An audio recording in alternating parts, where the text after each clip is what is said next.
You're watching America Trends. I'm Mary Burt-Godwin. And friends, it is National Breast Cancer Awareness Month, hence my pink top that I'm wearing today. God, it was Barbie all summer, and now I get to wear pink again. This is a very important cause, National Breast Cancer Awareness Month. I think everybody has been affected by cancer for sure, and more specifically breast cancer. My sister is a survivor, my best friend is a survivor, and I have another best friend currently going through treatment, chemo for breast cancer. And a few years ago, I had the opportunity to work with our local Susan G. Komen affiliate chapter to do their social media for a few years. I got to know them very, very well, and I was so impressed with how they help patients in so many different ways. And so I really was excited for have this opportunity to have someone on the show today from Susan G. Komen. I want to just tell you, Susan G. Komen is the world's leading breast cancer organization, and they have provided nearly $9.1 million in grants to more than 16,000 breast cancer patients from April 1st, 2022 to March 31st, 2023. Not in all time, just in 1 year's time. We have a very special guest today. Her name is Deb Song. She is the Senior Director at Susan G. Komen. Welcome to America Trends, Deb Song. Thank you so much for having me today. And I also left out a key thing is that you are a survivor as well. Is that accurate? Yes, that is accurate. I am celebrating my 5th anniversary of breast cancer survivorship this month. Wow, that's amazing. Well, congratulations. And had you been involved with Susan G. Komen before your diagnosis, or was it something that you wanted to get involved with after you battled breast cancer? You know, it's really interesting because prior to joining Susan G. Komen, I worked for a major medical center working on thousands of stories on new research, new treatments, new diagnostic tools that actually were provided or seeded fund money from research from Susan G. Komen. So I worked on a lot of stories around breast cancer, and then I myself became a breast cancer patient. Wow. So, you know, coming to Susan G. Komen, it is a great organization. As you mentioned, it's the world's leading breast cancer organization focused on providing millions of dollars, actually billions of dollars, second only to the U.S. government in funding breast cancer research, as well as providing assistance and financial assistance to those in need like myself through our financial assistance program.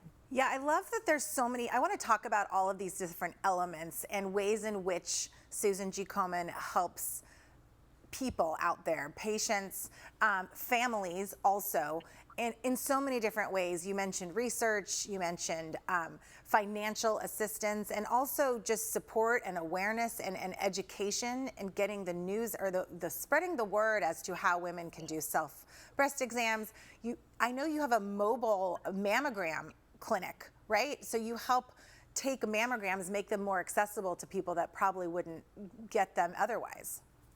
We do have several different types of programs across the U.S. As you know, we're the nation's only breast cancer helpline that is provided across the nation for individuals like myself and those loved ones who are having questions about breast cancer and breast health specifically, as well as local resources such as screening and diagnostics. We do provide a screening and diagnostics program across the country, as well as access to support services such as screening and diagnostics in your local area. So let me ask you specifically about that helpline. First of all, what is the helpline?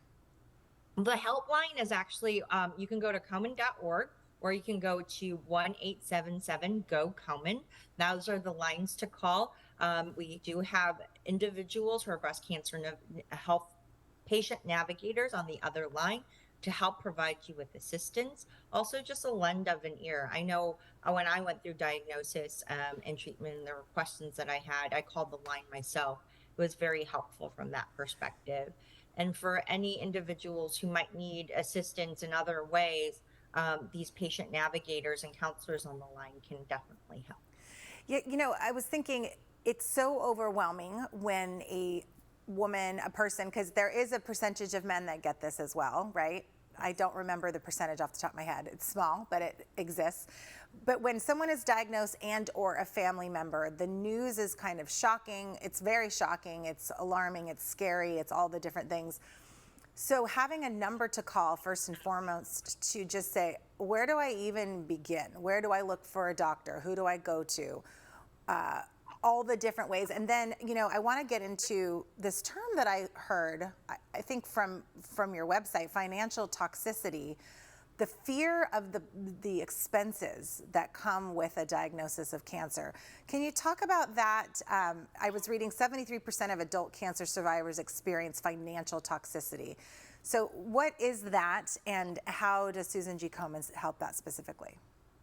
Yeah. So as you mentioned, cancer is a disease that is the most expensive form of, cancer is the most expensive of all diseases to treat, but breast cancer specifically of all the cancers is the most expensive Really? form of cancer to treat. Yes, it is. I didn't know that. So it is, and the CDC has provided data and proof points around that. And recently, we just put out a new report on an analysis from Susan G. Komen looking at what is financial toxicity of breast cancer. So financial toxicity is the damage inflicted on personal finances by the out-of-pocket costs that build up for medical care due to a cancer diagnosis. I myself am very lucky. At the time that I was diagnosed, I had a really good profession, insurance, savings, all of those things. But 2 years of treatment and all the hidden costs and the financial burdens of breast cancer really drained my funds.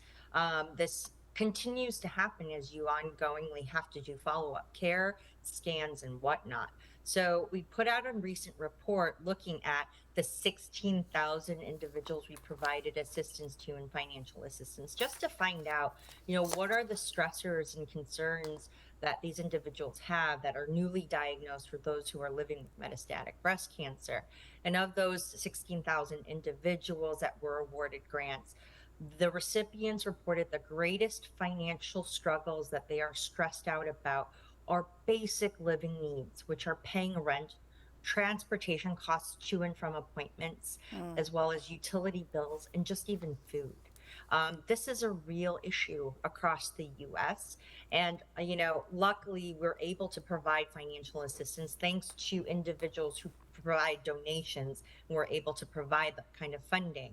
But there's got to be greater support that is needed for individuals like myself and those living with metastatic breast cancer.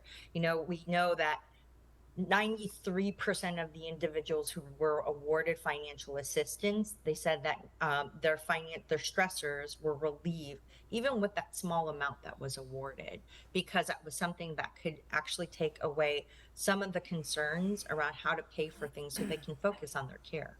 Yeah, God, you just mentioned getting to and from appointments. Something as simple that is a real struggle for people, whether maybe they don't have a vehicle, their family works full time.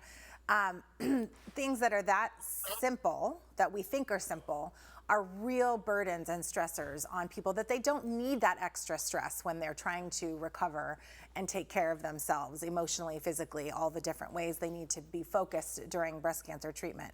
I want to talk about, the concept of, I remember when I did the walks, the More Than Pink walk, and I remember someone saying to me, like, how is this really helping, this cause? And I thought, there's so many ways in which this helps. And I know for me, it was, not only did it help on the day, seeing the inspiration that women were giving other women and survivors were giving current patients, and the camaraderie that everyone felt in that moment. I think that's me with my family, that we're supporting. We were Lala's Tatas was our team name. My sister's nickname is Lala. But then the awareness and the raising of the money is going to all the things that you were just mentioning. So research, helping patients get to their appointments. What are some of the ways in which those funds are distributed?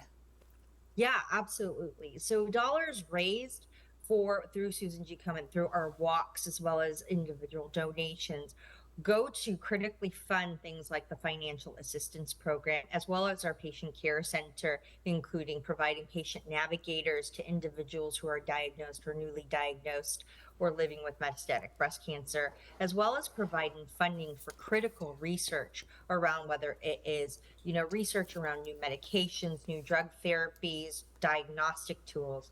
But a big part of that funding also goes towards advocacy work that we're doing to really make systemic changes in public policy.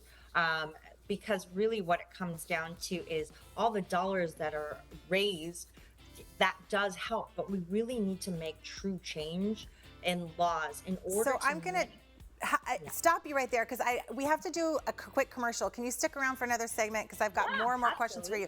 Okay, we're talking with Deb Song, Senior Director at Susan G. Komen. Komen.org is their website. You can go there to donate.